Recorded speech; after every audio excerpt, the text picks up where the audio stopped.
Bento begin তালা খুলে বন্দিখানায় প্রবেশ করল। বেন্টোর পেছনে পেছনে প্রবেশ করল বুমেদিন বিল্লাহ। 3 তলার ছাদ প্রায় 15 ফিট উঁচু, কিন্তু বন্দিখানার ছাদ 7 ফুটের বেশি নয়। এ ছাদের উপরে 8 ফুট উঁচু বন্দিখানা আকারের বিশাল হলঘর নানা যন্ত্রপাতিতে ঠাসা।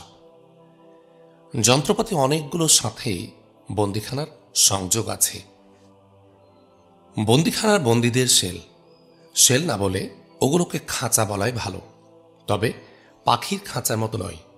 পাখির খাঁচা পাখির তুলনায় অনেক গুণ বড় হয়, কিন্তু বন্দীদের খাঁচা বন্দীদের চেয়ে ছোট।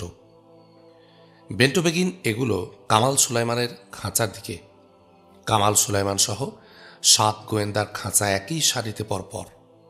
কামাল সুলাইমানের উপর ওসমান আব্দুল হামিদ, তারপর অন্যান্যরা। বেন্টো বেগিন গিয়ে দাঁড়ালো কামাল সুলাইমানের খাঁচার কাছাকাছি। বলল, মিস্টার বিল্লাহ, যা বলার তাড়াতাড়ি তা সেরে ফেলো। বুমেদিন বিল্লাহ বেন্টো বেগিনকে ছাড়িয়ে কামাল সুলাইমানের খাঁচার একদম পাশে গিয়ে দাঁড়ালো।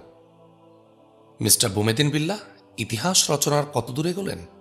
খাঁচার ভেতরে জড়সড় হয়ে বসে থাকা কামাল সুলাইমান বলল বুমেদিন বিল্লাহকে। তার চোখে মুখে তীব্র ঘৃণা ও বিদ্রূপ। ইতিহাস সৃষ্টির শেষ অধ্যায়ে পৌঁছেছি। ব্যাংকের ভর থেকে স্পুটনিকের টুইন টাওয়ার ধ্বংসের সকল দলিল দস্তাবেজ আজর ওয়াইজম্যান আজ নিয়ে এসেছেন, বলল বুমেদিন বিল্লাহ। জাতির পরাজয়ের মধ্য দিয়ে আপনার বিশ্বাসঘাতকতার জয় হল। এই হলো আপনার ইতিহাসের শেষ অধ্যায়, কামাল সুলাইমান বলল। হ্যাঁ মিস্টার কামাল সুলাইমান, এটা আমার ইতিহাসের শেষ অধ্যায়, কিন্তু শেষ কথা নয়, বলে বুমেদিন বিল্লাহ বেন্টো বেগিনের দিকে ফিরে বলল, চলুন মিস্টার ওসমান আব্দুল হামিদকে এবার সুখবরটা দেই। আসুন, বলে বেন্টো বেগিন ঘুরে দাঁড়িয়ে ওসমান আব্দুল হামিদের খাঁচার দিকে হাঁটতে লাগল। এই সুযোগেরই অপেক্ষা করছিল বুমেদিন বিল্লাহ। সে দ্রুত পকেট থেকে লেসার বিমের বাক্সটি বের করে কামাল সুলাইমানের খাঁচায় ঢুকিয়ে দিয়ে হাঁটতে শুরু করল। কয়েক ধাপ এগিয়ে বুমেদিন বিল্লাহ বেন্টো বেগিনকে লক্ষ্য করে বলল, একে একে বলা আর নয়, দাঁড়ান, আমার গলায় যথেষ্ট জোর আছে, একসঙ্গে সবাইকে জানিয়ে দেই। বলেই বুমেদিন বিল্লাহ দৌড়ে গিয়ে খাঁচাগুলোর মাঝ বরাবর এক জায়গায় গিয়ে চিৎকার করে উঠল, 7 গোয়েন্দা শুনুন, টুইন টাওয়ার সম্পর্কিত আপনাদের সব দলিল এখন আজর ওয়াইজম্যানের হাতে। ব্যাংকের ভর থেকে আজ তিনি এগুলো নিয়ে এসেছেন। আপনারা এখন এক বিগ জিরো।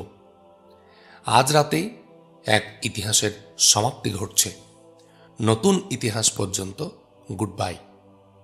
বুমেদিন বিল্লাহ বেন্টো বেগিন বেরিয়ে এলো বন্দিখানা থেকে। ফিরে এলো বুমেদিন বিল্লাহ তার ঘরে।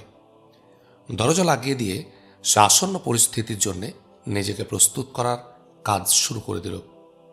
খাটের ফোম তুলে ফেলে তার তলা থেকে কয়দিন ধরে আর্মস স্টোর করে চুরি করা ডজন 2 রিভলভার বের করল।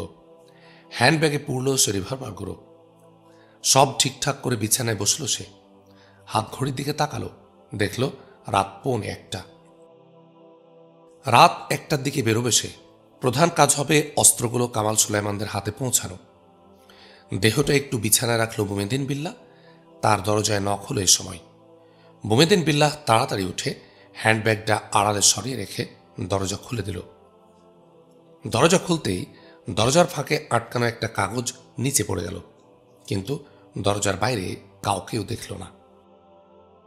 বুমেদিন বিল্লাহ তাড়াতাড়ি কাগজটা তুলে নিয়ে দরজা লাগিয়ে দিল। দাঁড়িয়ে দাঁড়িয়ে কাগজটার ভাঁজ খুলল। একটা চিঠি, কয়েক লাইন লেখা। পড়ল সে, প্রিয় সাংবাদিক, আপনি যথেষ্ট বুদ্ধিমান, সবই বোঝার কথা। তবু বলছি, WFA সম্পর্কে বা তার লোকদের পরিচয় সম্পর্কে সামান্য কিছু জানে এমন বাইরের কোনো ব্যক্তিকে বাঁচতে দেয়া হয় না। আপনার সাবধান হওয়ার সময় চলে যাচ্ছে। চিঠিটা পড়ে ঠোঁটে একটা হাসি ফুটে উঠল বুমেদিন বিল্লাহর। স্বগত কণ্ঠে অস্ফুট স্বরে বলল, তুমি কে জানি না বন্ধু, আল্লাহ তোমার মঙ্গল করুন। তুমি জেনে রাখো বন্ধু, যে মুহূর্তে আমি আজর ওয়াইজম্যানের প্রস্তাবে রাজি হয়েছি, সে মুহূর্ত থেকেই আমি জানি তার কাজ শেষ হবার পর আজর ওয়াইজম্যান আমাকে বাঁচিয়ে রাখবে না। এমনিতেই তো তারা আমাকে মারত, তাই আমি বাঁচার ও বাঁচাবার চেষ্টা করে মরতে চেয়েছি। আবার ঘড়ির দিকে তাকালো বুমেদিন বিল্লাহ। দেখল 1টা বাজতে 10 মিনিট বাকি। বিছানায় আবার গা এলিয়ে দিল সে। বুমেদিন বিল্লাহ ও বেন্টো বেগিন বন্দিখানা থেকে বেরিয়ে যেতেই কামাল সুলাইমান ছোট্ট লেসার বাক্সটি খুলে ফেলল। খুলতেই বেরিয়ে পড়ল চিঠিটা।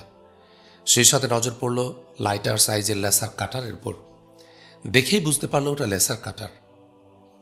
চোখ দুটি তার উজ্জ্বল হয়ে উঠল আনন্দে। তাড়াতাড়ি খুলল চিঠিটা, পড়ল। চিঠিটা পড়ে আনন্দে নেচে উঠল তার মন। আহমদ মুসা শাওতরাহ আসছে জেনে। কিন্তু চিঠির পরবর্তী কয়েকটি লাইন তাকে উদ্বিগ্ন করে তুলল। আগামীকাল শাওতরাহতে সূর্যোদয় ঘটবে না, এর অর্থ তার কাছে পরিষ্কার যে আজকের রাতই তাদের শেষ রাত। সূর্যোদয়ের আগেই তাদের হত্যা করা হবে। বাঁচার জন্য চেষ্টা করার সময় খুব কম, দ্রুত তাদের এজন্য প্রস্তুত হতে হবে। বুমেদিন বিল্লাহ তাদেরকে প্রস্তুত হবার জন্যে লেসার কাটার সরবরাহ করেছে। বিস্মিত হল সে।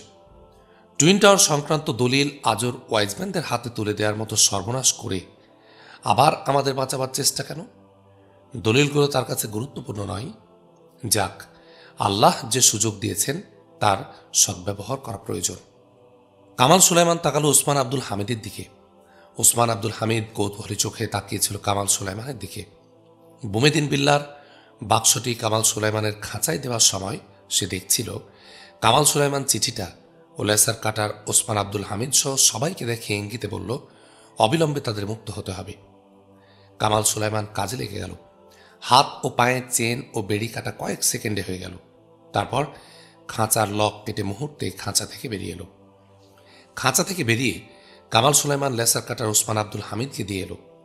ওসমান আব্দুল হামিদ মুক্ত হয়ে লেসার কাটারটা দিয়ে এলো তার পাশের আবদুল্লাহ আল ফারুককে। এইভাবে 1.5 ঘন্টার মধ্যে 207 জন বন্দির সবাই মুক্ত হয়ে গেল। সবাই মুক্ত হবার পর কামাল সুলাইমানরা 7 জন শেখুল ইসলাম আহমদ মুহাম্মদকে সাথে নিয়ে পরামর্শ করল। কামাল সুলাইমান বলল, আমাদের বন্দিখানার ভেতরের সব দৃশ্য নিশ্চয় টিভি ক্যামেরার মাধ্যমে মনিটর করা হচ্ছে, তাই যে কোনো সময় আমাদের উপর আক্রমণ হতে পারে। ওদিকে আহমদ মুসা শাওতরাহতে কখন পৌঁছবে আমরা জানি না। এই অবস্থায় আমাদের করণীয় কি? কামাল সুলাইমানের সাথে 6 জন একই ধরনের মত প্রকাশ করল যে ওরা আক্রমণে আসার আগেই আমাদেরকে আক্রমণে যাওয়া দরকার। যুদ্ধ করার মধ্যে আমাদের বাঁচার সম্ভাবনা আছে। মরতে হলে যুদ্ধ করেই আমরা মরব। শেখুল ইসলামও অনুরূপ মত প্রকাশ করল। কামাল সুলাইমান অবশিষ্ট সবাইকে ডাকল। পরিস্থিতি বুঝতেই সবাই বলে উঠল, মরতে হলে যুদ্ধ করেই আমরা মরব। অস্ত্র হিসাবে সবাই চেনগুলোকে কুড়িয়ে নিল। কামাল সুলাইমানের 7 জনের নেতৃত্বে 207 জনকে 7টি গ্রুপে ভাগ করা হলো। ঠিক রাত 2টার সময় কামাল সুলাইমানের নেতৃত্বে প্রথম গ্রুপটি অগ্রসর হল বন্দিখানার দরজার দিকে।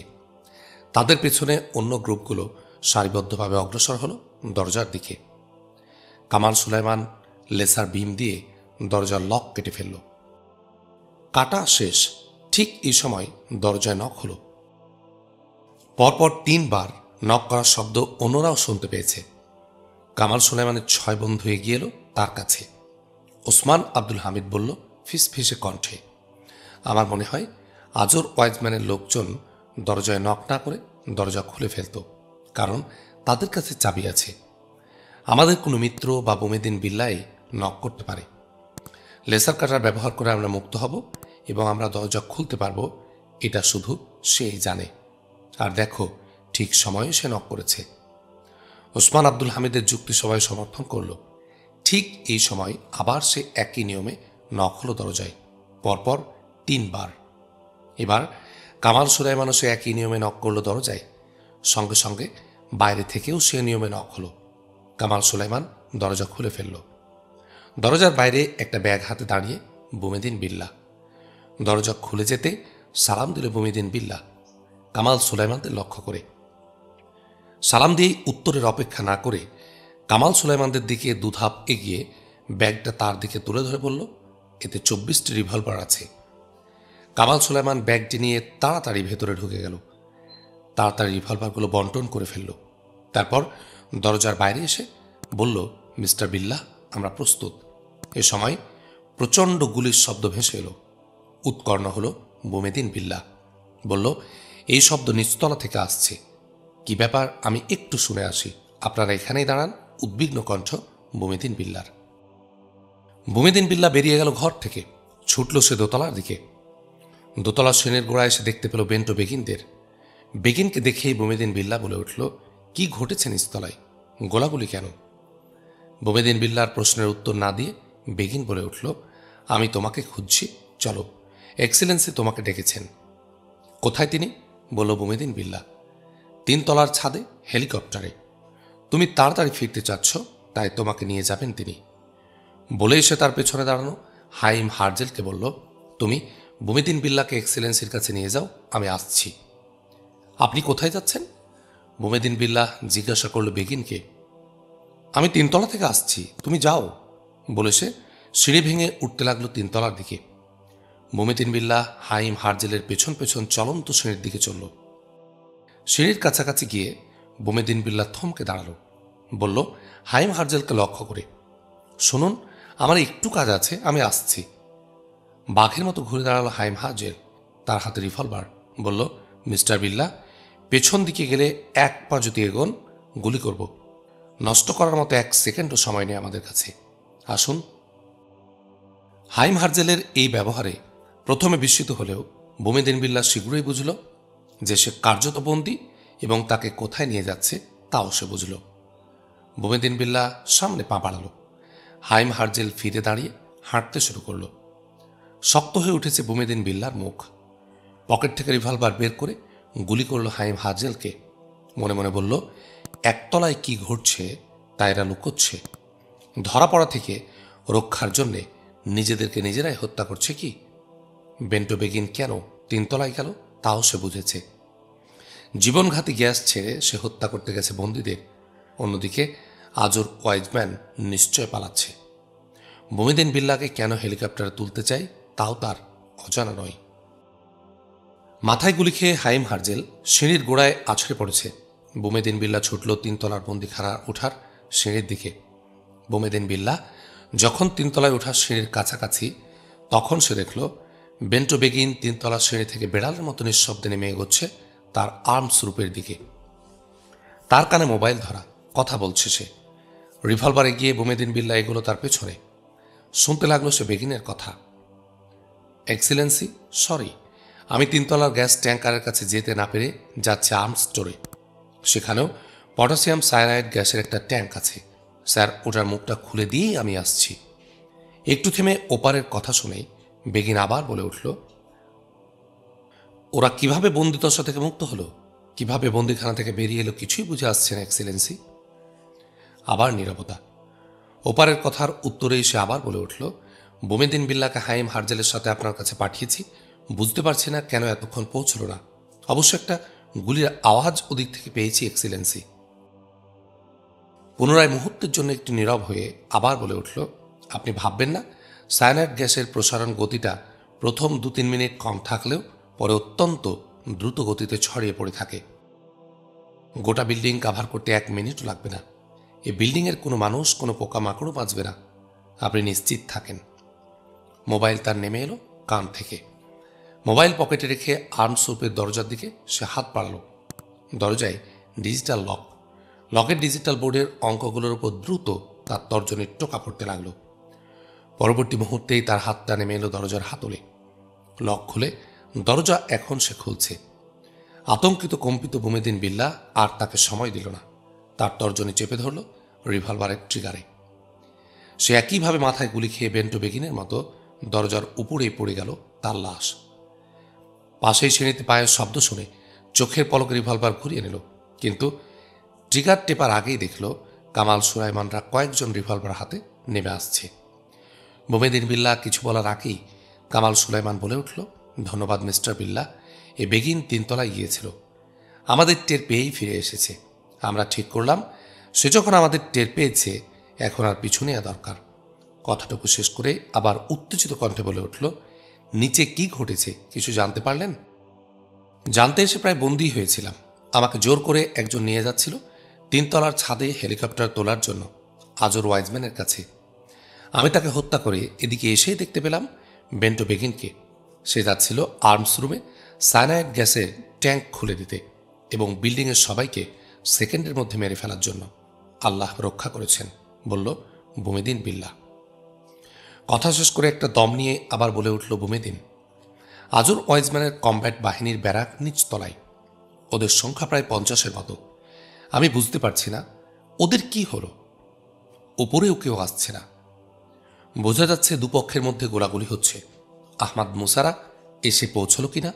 চলুন ওদিকে যাই, বলল কামাল সুলাইমান। সম্বিত ফিরে পেল বুমেদিন বিল্লাহ। উৎসাহের সাথে বলল, ঠিক হতে পারে।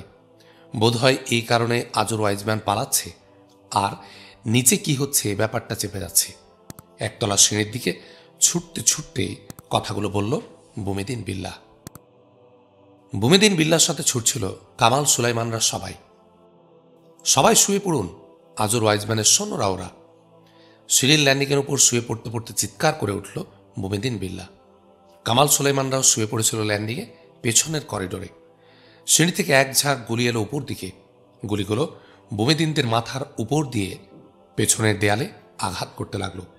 বুমেদিন বিল্লাহ ও কামাল সুলাইমানরা হাত বাড়িয়ে সিঁড়ি লক্ষ্যে গুলি চালাতে শুরু করেছে। দুপক্ষই আন্দাজে গুলি করছে। গুলি চলতেই থাকল। আজর ওয়াইজম্যানের পলায়নরত লোকদের ধাওয়া করে দোতলায় উঠা সিঁড়ির গোড়ায় পৌঁছতেই শুনতে পেল সিঁড়িতে গোলাগুলির শব্দ। আহমাদ মুসা থমকে দাঁড়ালো, তার হাতে স্টেন গান। সে সোফিয়া সুসান ও পলা জোন্সকে দাঁড় করালো হাতের ইশারায়। বলল, সিঁড়িতে দুপক্ষের মধ্যে গুলি হচ্ছে। বোঝা যাচ্ছে এক পক্ষ আজর ওয়াইজম্যানের লোকেরা, কিন্তু অন্য পক্ষে কারা গুলি ছুটছে? বিস্মিত হল আহমাদ মুসা। এটা একটা নতুন পরিস্থিতি। এ পর্যন্ত সময়টা তাদের ভালোই গেছে। আহমাদ মুসাদের কোনো অসুবিধা হয়নি সাউতরাহ দ্বীপের মিনিসাবের ল্যান্ডিং পোর্ট খুঁজে পেতে। সাউতরা পশ্চিম প্রান্তের সেই জঙ্গল ঢাকা খাড়ি দিয়ে যখন মিনিসাব প্রবেশ করছিল, তখন আহমাদ মুসা অ্যারনকে লক্ষ্য করে বলেছিল, ধন্যবাদ অ্যারন, সত্যিই এই খাড়িটা খুঁজে পেতে কয়েক ঘন্টা নয় কয়েক দিন হয়তো লেগে যেত। তোমাকে মোবারকবাদ। অ্যারন আহমাদ মুসাদের একজন হয়ে গিয়েছিল। সাউতরা সাগরে মিনিসাব আসার পর অ্যারন বলেছিল আহমাদ মুসাকে, শুধু আপনাদের সাহায্য নয় আহমাদ মুসা, আপনার ধর্ম আমি গ্রহণ করার সিদ্ধান্ত নিয়েছি। আপনারা আমার চোখ খুলে দিয়েছেন। মনে হচ্ছে এই প্রথম আমি প্রকৃত মানুষ দেখলাম যারা মানুষকে ভালোবাসে এবং নীতিবোধকে সবার ঊর্ধ্বে স্থান দেয়। মিনিসাব রাত 1:30টায় ল্যান্ড করেছিল পোর্টে। মিনিসাবের কন্ট্রোল রুম অপারেট করছিল অ্যারন, তার পাশে হাসান তারিক ও আহমাদ মুসা। পোর্টে ল্যান্ড করার পর মিনিসাবের গ্যাংওয়ে গিয়ে সেট হয়েছিল পোর্টের দরজায়। বলে উঠেছিল অ্যারন, মিস্টার আহমাদ মুসা, শান্তাসীমায় দরজা খুলেছিলেন ভেতর থেকে, কিন্তু এখানে খুলতে হবে বাইরে থেকে। মনে করুন আমি নেই, এখন কি করবেন দেখতে চাই। আহমাদ মুসা বলেছিল, সেটা দরজার ডিজিট দেখে বলবো, কিন্তু তার আগে বলো আমরা টিভি স্ক্রিনে ভেতরের মনিটরিং পাচ্ছি না, ওরা ভেতর থেকে আমাদের দেখছে কিনা। চিন্তার প্রকাশ ঘটেছিল অ্যারনের চোখে মুখে। ভাবছিল সে। একটু পর আহমাদ মুসার দিকে তাকিয়ে বলেছিল, ব্যাপারটা রহস্যজনক। মনে হচ্ছে ভেতরে মনিটরিংয়ের কাজটাই বন্ধ আছে। এই কারণে আমরা ভেতরের কিছু দেখতে পাচ্ছি না। আমরা ভেতরের কিছু দেখতে না পেলে তারাও আমাদের কিছু দেখতে পাবে না। কিন্তু এরকম তো হবার কথা নয়। এখানকার সেন্ট্রাল কন্ট্রোল খুবই শক্তিশালী, 24 ঘন্টাই খোলা থাকে। ব্যাপারটা অবশ্যই চিন্তার, কিন্তু আপাতত আমাদের জন্য ভালো হয়েছে, আমরা নিশ্চিন্তে মুভ করতে পারবো, বলেছিল আহমাদ মুসা। কথা শেষ করে ইন্টারকমের বোতাম টিপে সোফিয়া সুসানকে লক্ষ্য করে বলল, সুসান, তুমিও পলা প্রস্তুত হয়ে গ্যাংওয়ের মুখে যাও। হাসান তারিক মিনিসাবের দায়িত্বে থাকবে, আমি ও অ্যারন আসছি। ইন্টারকম থেকে ঘুরে তাকিয়েছিল আহমাদ মুসা অ্যারনের দিকে। অ্যারন, তুমি নিচে গিয়ে আর্মস স্টোর থেকে আমাদের 4 জনের অস্ত্র বাছাই করো, আমি আসছি। সঙ্গে সঙ্গে অ্যারন বেরিয়ে গেল। অ্যারন চলে গেলে হাসান তারিক বলেছিল, ভাইয়া, আপনার সাথে আমি গেলে ভালো হতো না? হতো, কিন্তু মিনিসাব ও কন্ট্রোল রুমের দায়িত্ব কাকে দিয়ে যাব? অ্যারনকে এই পরিমাণ বিশ্বাসের সময় এখনো আসেনি। তাছাড়া যোগ্যতাও পরীক্ষা করে দেখা হয়নি। এই দায়িত্বে সুশান্তেরও রাখা যায় না। সব কিছুর পরেও তারা মেয়ে মানুষ। ঠিক আছে ভাইয়া, আপনার সিদ্ধান্তই ঠিক, বলেছিল হাসান তারিক। ধন্যবাদ হাসান তারিক। মিনিট 10 দেখবে এর মধ্যে যদি মনিটরিং কাজ শুরু না করে তাহলে তুমি সশস্ত্র হয়ে গ্যাংওয়ের মুখে এসে দাঁড়াবে। ওরা পালাতে চাইলে মিনিসাব রক্ষা করা আমাদের জন্য অপরিহার্য। বলেই আহমদ মুসা নিচে নামার জন্য বেরিয়ে এসেছিল কন্ট্রোল রুম থেকে। আহমদ মুসা অ্যারনকে সাথে নিয়ে গ্যাংওয়ের মুখে পৌঁছে দেখে সোফিয়া সুসান ও পলা জোন্স গ্যাংওয়ের মুখে দুপাশে দুজন অবস্থান নিয়েছে। ধন্যবাদ সুসান ও পলা, তোমরা গোটা রাস্তা আমাদের কিচেন সামলিয়েছ। এখন বেরোতে হবে লড়াইয়ের ময়দানে। তোমাদের একজন আমার বাম, অন্যজন ডান হাত। সুসান ও পলা দুজনকে লক্ষ্য করে বলছিল আহমদ মুসা। সোফিয়া সুসান আহমদ মুসাকে লক্ষ্য করে বলছিল, অসংখ্য ধন্যবাদ আপনাকে। আহমদ মুসা আমাদের দায়িত্ব দেবার যোগ্য মনে করেছেন, এটা আমাদের জন্য গৌরবের, বিশেষ করে কিচেনের দায়িত্ব পাওয়া অপরিসীম আনন্দের। তবে সামনের কথা ভাবার আগে আমি জানতে চাচ্ছি টিভি মনিটরিং ভেতরের অবস্থা সম্পর্কে কি বলছে। মনিটরিং ডেড সুসান, বলল আহমদ মুসা। তাহলে ভেতরটা আমাদের জন্য অন্ধকার, তাই কি? বলেছিল সোফিয়া। হ্যাঁ তাই, আহমদ মুসা বলল। তাহলে জনাব, আমাদের কমান্ডো তত্ত্ব মোতাবেক অগ্রসর হওয়ার স্ট্র্যাটেজি আমাদের বদলাতে হবে, বলল সোফিয়া সুসান। কিরকম? বলছিল আহমদ মুসা। একটা হবে অগ্রবাহিনী আর একটা হবে মূল বাহিনী। যেমন আমি হব অগ্রবাহিনী আর আপনি অন্যদের সাথে হবেন মূল বাহিনী, সুসান বলল। তারপর? বলল আহমদ মুসা। অগ্রবাহিনী পরিস্থিতির সৃষ্টি করবে, আপনি পরিস্থিতির মোকাবেলা করবেন, বলল আহমদ মুসা। কিন্তু অগ্রবাহিনী যদি আমি হই, বলল আহমদ মুসা। হেসে উঠেছিল সোফিয়া সুসান, বলেছিল, মূল বাহিনী তাহলে কে হবে? আমিও পলা মূল বাহিনীর দায়িত্ব পালনের অযোগ্য। আমরা ঘটনা সৃষ্টি করতে পারি, ঘটনা সামাল দেওয়ার সামর্থ্য আমাদের নেই, এটা আপনিই পারেন। গম্ভীর হলো আহমদ মুসা, বলল, অন্ধকারের এক অনিশ্চয়তার মধ্যে তোমাকে সবার আগে ঠেলে দেব কেমন করে? একা, এবং আগে তো যাচ্ছি না, আমি তো পেছনে থাকছেনই, আপনি তো পেছনে থাকছেনই, সৃষ্ট ঘটনার নিয়ন্ত্রণ তো আপনাকেই নিতে হবে, বলল সুসান। সেটা ঠিক আছে, কিন্তু গুলির মুখে তো তোমাকেই প্রথম গিয়ে পড়তে হবে, আহমদ মুসা বলল। না জনাব, বরং আমিই প্রথম গুলির সুযোগ পাব, কারণ আমি আগে পরিকল্পনা করব, কিন্তু ওদের কোনো পরিকল্পনা থাকবে না। আমাকে দেখার পর ওরা সিদ্ধান্ত নেবে, কিন্তু ততক্ষণে আমার অ্যাকশন শুরু হয়ে যাবে।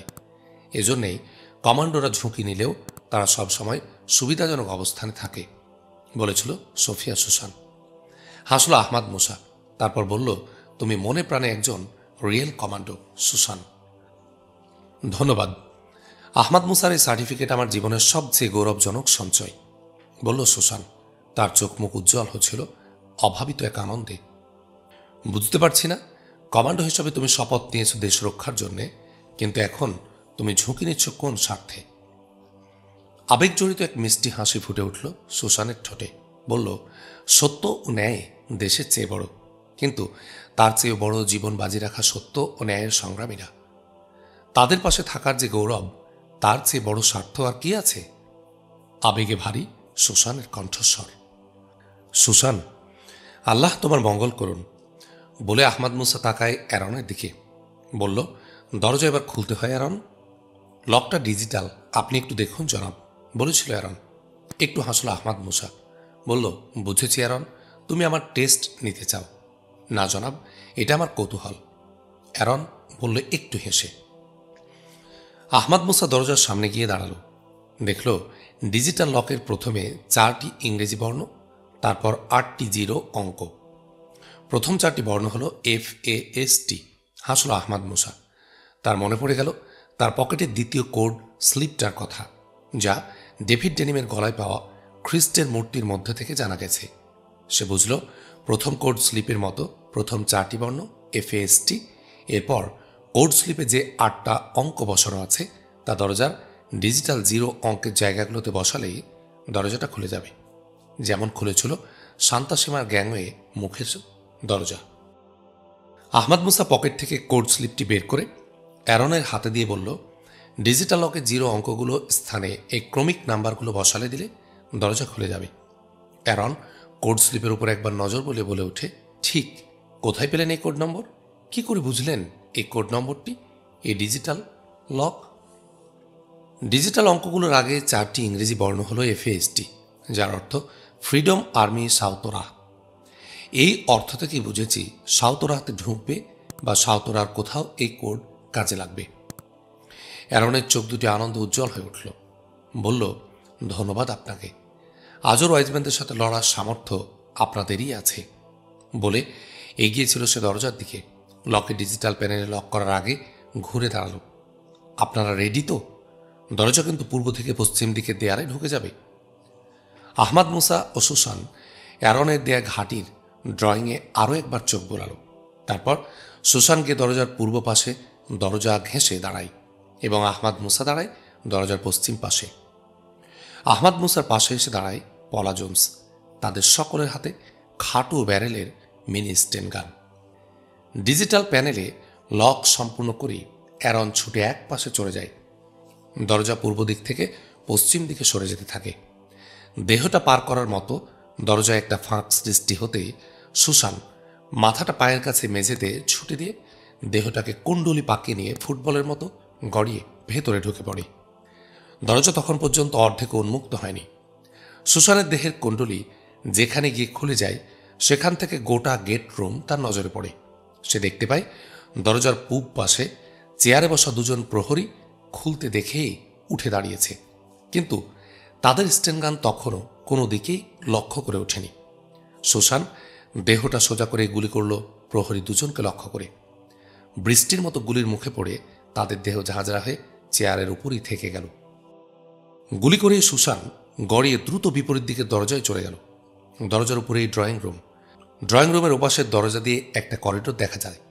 অ্যারনের দেয়া নকশা অনুসারে করিডোরটা উত্তর দিকে গিয়ে পূর্ব দিকে ঘুরেছে, তারপর দক্ষিণ দিকে ঘুরে দক্ষিণের শেষ প্রান্ত পৌঁছে গেছে। এই ঘুরানো করিডোরের দুপ্রান্তে সারিবদ্ধ ঘর। এখানেই রক্ষীদের এবং অতিথিদেরও থাকার জায়গা। সুসান উঠে দাঁড়িয়ে ছুটছিল করিডোরের দিকে। করিডোর ধরে দৌড়ে পশ্চিম উত্তর কোণে যখন সে পৌঁছে তখন দেখতে পাই পশ্চিমমুখী করিডোর দিয়ে বেশ কয়জন ছুটে আসছে। স্টেনগান তোলার সময় তখন আর ছিল না। সুসান চোখের পলকে কোণের কক্ষটায় ঢুকে গেল এবং বন্ধ করে দিল দরজা। রক্ষীরা এসে দরজা ভাঙার চেষ্টা শুরু করে দিল। আহমাদ মুসা ও পলা জোন্স ড্রয়িং রুমে দরজার কাছে এসে গিয়েছিল। দরজায় ধাক্কানো লোকগুলো তাদের স্টেনগানের মুখে পড়ে যায়। একসাথে গর্জে উঠছিল দুজনের স্টেনগান। সুসানের কক্ষের সামনে লাশের স্তূপ পড়ে যায়। ধীরে ধীরে সামান্য একটু দরজা খুলে সুসান সামনে পূর্ব দিক থেকে আসা কিছু পায়ের শব্দ শুনেই পুরোটা দরজা খুলছিল উদ্যত স্টেনগান হাতে। দরজা খুলেই ট্রিগার চেপে ধরে সে। ওরা ৮-১০ জন এগিয়ে আসছিল। গুলির ঝাঁক দিয়ে ঘিরে ধরে ওদের। পূর্বমুখী উত্তর করিডোরের মাঝখানে ওরা লাশ হয়ে পড়ে যায়। সুসান ঘর থেকে বের হয়, ছোটে উত্তর করিডোর ধরে পূর্ব দিকে। আবার অনেকগুলো পায়ের শব্দ তার কানে আসে। পূর্ব উত্তর কোণে পৌঁছে দক্ষিণ দিক থেকে পূর্ব করিডোর ধরে ছুটে আসছে আরও ১০-১২ জন রক্ষী। তার বাম পাশে কোণের উপর দক্ষিণমুখী দরজার কক্ষটি খোলা দেখে সুসানের মাথা নিচে চালিয়ে অ্যাক্রোবেটিক কৌশলে দেহটা উল্টিয়ে ঘরের মধ্যে ছিটকে পড়ে। মাটিতে পড়ে এসে পা দিয়ে লাথি মেরে দরজা বন্ধ করে দেয়। প্রায় সঙ্গে সঙ্গে এক ঝাঁক গুলি এসে লোহার দরজায় ঝাঁপিয়ে পড়ে। সজোরে লাথিও পড়তে শুরু করে দরজার উপর। আহমাদ মুসা, পলা জোন্স এবং অ্যারন পশ্চিম দিকের করিডোর ধরে ছুটে এসে করিডোরের পশ্চিম উত্তর কোণে থমকে দাঁড়ায় উত্তর পূর্ব করে সুসানের দরজার সামনে দাঁড়ানো রক্ষীদের দেখে এবং স্টেনগানের ব্যারেল লক্ষ্য করে স্থির টিগার চেপে আহমাদ মুসা ও পলা জোন্স। শেষ মুহূর্তে রক্ষীরা টের পেয়ে গিয়েছিল আহমাদ মুসাদের। ওদের কয়েকজন তাদের স্টেনগান ঘুরিয়ে নিচ্ছিল, কিন্তু তাদের স্টেনগান ঘুরে আসার আগে গুলির ঝাঁক গিয়ে ঘিরে ধরল সবাইকে। লাশের আরেকটা স্তূপের সৃষ্টি হল উত্তর পূর্ব কোণে। গুলি করে আহমাদ মুসারা ছুট দিয়েছিল পূর্ব দিকে। যখন তারা উত্তর পূর্ব করে পৌঁছে তখন সুসানও বেরিয়ে। সুসান, মনে হচ্ছে তুমি তোমার কমান্ডো ট্রেনিংয়ের ডেমনস্ট্রেশন দিচ্ছ, কিন্তু এটা তোমার কমান্ডো ট্রেনিং নয়। এভাবে ঝুঁকি নেওয়া ঠিক নয়। এখন আহমাদ মুসার কথার মাঝখানে হঠাৎ সুসানের স্টেনগান বিদ্যুৎ বেগে দক্ষিণ লক্ষ্যে ছুটে আসে এবং শুরু করে গুলিবৃষ্টি। কথা বন্ধ করে আহমাদ মুসা তাকায় পূবের করিডোর দিয়ে দক্ষিণ দিকে। দেখে করিডোরের দক্ষিণ প্রান্তে দুজন রক্ষী মাটিতে পড়ে কাতরাচ্ছে, আর অবশিষ্টরা দৌড়ে পশ্চিম দিকে আড়াল হয়ে গেল। ওখানেই 2 তলা 3 তলায় উঠার সিঁড়ি আহমাদ মুসার। বলছিল অ্যারন, চলো সবাই, বলে ছুটা শুরু করে দিয়েছিল আহমাদ মুসা দক্ষিণে উপরে ওঠার সিঁড়ির দিকে। তারা পূব দক্ষিণ কোণে পশ্চিম দিকে উঁকি দিয়ে দেখছিল। সঙ্গে সঙ্গে সিঁড়ির গোড়া থেকে ছুটে আসে গুলির ঝাঁক। সরে আসে তারা। তারপর আড়ালে দাঁড়িয়ে তাদের 4টি স্টেনগানের ব্যারেল পশ্চিম দিকে বাড়িয়ে দিয়ে সিঁড়ি লক্ষ্য করে গুলি বৃষ্টি শুরু করে। গুলি করতে করতেই তারা বেরিয়ে আসে আড়াল থেকে সিঁড়ির মুখে। ওদিক থেকে কোনো পাল্টা গুলি আর আসে না। আহমাদ মুসারা গুলি অব্যাহত রেখেই সিঁড়ির গোড়ায় নিরাপদ অবস্থানে চলে যায়। আহমাদ মুসারা তখন গুলি বন্ধ করে ইঞ্চি ইঞ্চি করে এগোচ্ছিল সিঁড়ির দিকে, ওদেরকে প্রত্যক্ষ টার্গেটে আনার জন্যে। এই সময় সিঁড়ি ও সিঁড়ির উপর এলাকায় দুপক্ষের মধ্যে গোলাগুলি শুরু হয়ে যায়। কিছু অপেক্ষার পর আহমাদ মুসা যখন নিশ্চিত বুঝল ওই দুপক্ষের এক পক্ষ আজর ওয়াইজম্যান বিপক্ষে, তখন ধরে নিল ওদিকে আজর ওয়াইজম্যানের বিরোধী যারা, তারা আহমাদ মুসাদের মিত্র। তাদের দুপক্ষের উদ্দেশ্য আজর ওয়াইজম্যানদের লোকদের পরাজিত করা। হতে পারে ওই পক্ষ বন্দীদের পক্ষ, এবং আজর ওয়াইজম্যানের লোকদের আক্রান্ত হতে দেখে তারা কাজ শুরু করেছে। আহমাদ মুসা নির্দেশ দিল সুসন্দের আক্রমণ শুরু করার জন্য। সিঁড়ির গোড়ায় আড়াল থেকে আহমাদ মুসারা গুলি বর্ষণ শুরু করে দিল। সিঁড়িতে লুকাবার কোনো জায়গা ছিল না। অল্পক্ষণ পরেই সিঁড়ি থেকে স্টেনগানের আওয়াজ বন্ধ হয়ে গেল। উপর থেকে রিভলভারের আওয়াজও আর শোনা গেল না। আহমাদ মুসা গুলি বন্ধ করে সিঁড়ির গোড়ায় গিয়ে দাঁড়ালো এবং চিৎকার করে উঠল, সিঁড়িতে আজর ওয়াইজম্যানের কেউ বেঁচে নেই, উপরে কারা? আহমাদ মুসার কথা শেষ হবার আগেই সিঁড়ির মুখে এসে দাঁড়ালো বুমেদিন বিল্লা। চিৎকার করে উঠল, আহমাদ মুসা ভাই, থ্যাঙ্কস গড, আজর ওয়াইজম্যানের হেলিকপ্টার উড়ার কাজ শুরু করেছে, তাড়াতাড়ি আসুন। আহমাদ মুসা বুমেদিন বিল্লাকে সালাম দিয়ে বলল, আসছি বিল্লা, বলে দ্রুত সিঁড়ি ভেঙে উপরে উঠতে শুরু করল। 2তলার ল্যান্ডিংয়ে উঠে আসতেই বুমেদিন বিল্লা জড়িয়ে ধরল আহমাদ মুসাকে। আহমাদ মুসার সাথে সুসানরাও উঠে এসেছিল। চলো বিল্লা, আজর ওয়াইজম্যানরা কোথায়? চলুন, বলে 2তলার চলন্ত সিঁড়ির দিকে দৌড়াতে শুরু করল বুমেদিন বিল্লা। তার পেছনে ছুটল আহমাদ মুসা এবং অন্যান্য সবাই। যখন তারা ছাদে উঠল, দেখল আজর ওয়াইজম্যানের হেলিকপ্টার অনেকখানি উপরে উঠে গেছে। হেলিকপ্টার থেকে একটা আলোর ফ্ল্যাশ ঘুরে গেল আহমাদ মুসাদের উপর। একটা উচ্চ হাসির আওয়াজ ভেসে এলো উপর থেকে, তার সাথে একটা উচ্চ কণ্ঠ, আমার শূন্য ঘাঁটিতে জিরো কামাল সুলাইমানদের নিয়ে পরাজয়ের মহোৎসব করো। বিজয় আমাদের পকেটে, স্পুটনিকের দলিলগুলো নিয়ে গেলাম। কথা শেষ হলো। কথা শেষ হবার সাথে সাথে আবার সেই উচ্চ হাসির শব্দ। হেলিকপ্টার ধীরে ধীরে মিলিয়ে গেল আকাশের অন্ধকারে। সাউতোরাহ, আজর ওয়াইজম্যানের অফিস কক্ষের পাশের বিশাল হলঘর। সত্যি আনন্দের মহোৎসব চলছে মুক্ত আলোচনা, নানা কথাবার্তা। আহমাদ মুসার ডান পাশে বসেছে হাসান তারিক, তারপর সুসানরা, আর বাঁ পাশে কামাল সুলাইমান ও তার 6 সঙ্গী। আহমাদ মুসার সামনে মেঝেতে বসেছে বুমেদিন বিল্লা। কথার এক পর্যায়ে কামাল সুলাইমান আহমাদ মুসাকে বলল, জনাব, আমরা বিল্লার কাছে সব শুনেছি। পরের কাহিনী আপনার কাছে শুনলাম। আমরা আমাদের জাতি কৃতজ্ঞ আপনার কাছে। আবেগে বাক রুদ্ধ হয়ে পড়েছিল কামাল সুলাইমানের কণ্ঠ। আহমাদ মুসা কামাল সুলাইমানদের কথার কোনো জবাব না দিয়ে কামাল সুলাইমান, ওসমান, আব্দুল হামিদ সহ ওদের 7 জনের দিকে তাকিয়ে বলল, আপনাদের 7 জনের সম্মেলন আমাকে খুব আনন্দ দিচ্ছে। মনে হয়েছে ইতিহাসের কামাল আতাতুর্ক, খলিফা দ্বিতীয় আব্দুল হামিদ, মিশরের বাদশাহ ফারুক, লিবিয়ার বাদশাহ ইদ্রিস, ইন্দোনেশিয়ার আহমদ সুকর্ণ, পারস্যের রেজা শাহ পাহলবি প্রমুখ যেন পুনরায় ফিরে এসে অতীত থেকে শিক্ষা নিয়ে মুসলমানদের বর্তমানকে রক্ষার জন্য ঐক্যবদ্ধ হয়েছেন। কিন্তু আমরা পারলাম না জনাব। আমরা চেয়েছিলাম মুসলমানদের সন্ত্রাসী সাজানোর যে ষড়যন্ত্র, তার মুখোশ খুলে ফেলতে, কিন্তু পারলাম না। যে ডকুমেন্টসগুলো সংগ্রহ করেছিলাম আজর ওয়াইজম্যানরা তা পুড়িয়ে ফেলেছে। একটা অংশ আমরা ব্যাংকের ভল্টে সরিয়ে রেখেছিলাম, সেটাও আজর ওয়াইজম্যান আজ নিয়ে নিল। বুমেদিন বিল্লা আমাদের বাঁচিয়েছে, কিন্তু মেরেছে জাতিকে। হাসল আহমাদ মুসা, বলল, না মিস্টার সুলাইমান, আজর ওয়াইজম্যান যে দলিলগুলো নিয়ে গেছে সেটা একটা ডুপ্লিকেট অংশ। পূর্ণ কপিটা ম্যাডাম সুলাইমান অন্য একটি ব্যাংকে তার ভল্টে রেখেছেন। কামাল সুলাইমান সহ 7 জনই অপার বিস্ময় নিয়ে তাকালো আহমাদ মুসার দিকে। ধন্যবাদ দিন বিল্লাহকে। সে কিছু ডুপ্লিকেট কপি আজুর ওয়াইজম্যানের হাতে তুলে দিয়ে সবাইকে বাঁচাবার একটা পথ বের করে বলল আহমদ মুসা 7 জনকে লক্ষ্য করে। ধন্যবাদের পালা থাক। আজুর ওয়াইজম্যান যে বিজয় পকেটে নিয়ে চ্যালেঞ্জ দিয়ে গেল, সে চ্যালেঞ্জের কি হবে? বুমেদিন বিল্লাহ বলল। বুমেদিন বিল্লার কথার উত্তরে কেউ কোনো কথা বলল না, সবাই চুপচাপ। আহমদ মুসার ঠোঁটের কোনো এক টুকরো হাসি। নীরবতা যখন খুবই বেসুরো হয়ে উঠল, তখন আহমদ মুসা মুখ খুলল, ধীরে ধীরে বলতে শুরু করল। আজর ওয়াইজম্যানের এই চ্যালেঞ্জ অনেক আগেই গ্রহণ করা হয়েছে। অপেক্ষা ছিল সাউতরাহ থেকে কামাল সুলাইমানদের উদ্ধারের। এখন এদিকের কাজ শেষ। এখন আমি যাব রাজধানী পন্টেদিকাই, সেখান থেকে আমেরিকা। আহমদ মুসা একটু থামল, সোফায় সোজা হয়ে বসল, বলতে শুরু করল আবার। ম্যাডাম সুলাইমানকে ধন্যবাদ। তিনি স্পুটনিকের দলিলগুলো ডুপ্লিকেট সেই সময় আমাকে দিয়েছিলেন। আমি পড়েছি দলিলগুলো আসামি চিহ্নিত করেছে, কিন্তু বিচারের জন্য প্রমাণ হাজির করেনি। এই কাজটাই এখন করতে হবে। 20 বছর আগে টুইন টাওয়ার ধ্বংস হয়, কিন্তু এই ধ্বংসের ষড়যন্ত্র শুরু হয় 22 বছর আগে মার্কিন যুক্তরাষ্ট্রের এক শহরে। ষড়যন্ত্রের যাত্রা যেখান থেকে শুরু, সেখান থেকে সে ধ্বংস টাওয়ারের নতুন কাহিনী তৈরির যাত্রা শুরু করতে হবে। থামল আহমদ মুসা। পিনপতন নীরবতা ঘরে, সবার দৃষ্টি তার দিকে। হাসান তারিক, কামাল সুলাইমানদের মুখে আনন্দ, অন্যদের চোখে বিস্ময়। পলাজন্সের চোখে বেদনা, সোফিয়া সুসানের চোখে উদ্বেগ। নীরবতা ভাঙল কামাল সুলাইমান, বলল, নতুন কাহিনী তৈরির যাত্রায় আমরাও সাথী। হাসল আহমদ মুসা, বলল, অবশ্যই, কিন্তু তার আগে স্পুটনিকের যাত্রা আবার শুরু করো।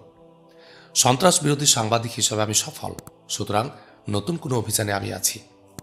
সাউতরা ঘটনার রিপোর্ট কেমন লেখো, সেটা দেখার পরই তুমি ছাড়পত্র পাবে, হেসে বলল আহমদ মুসা।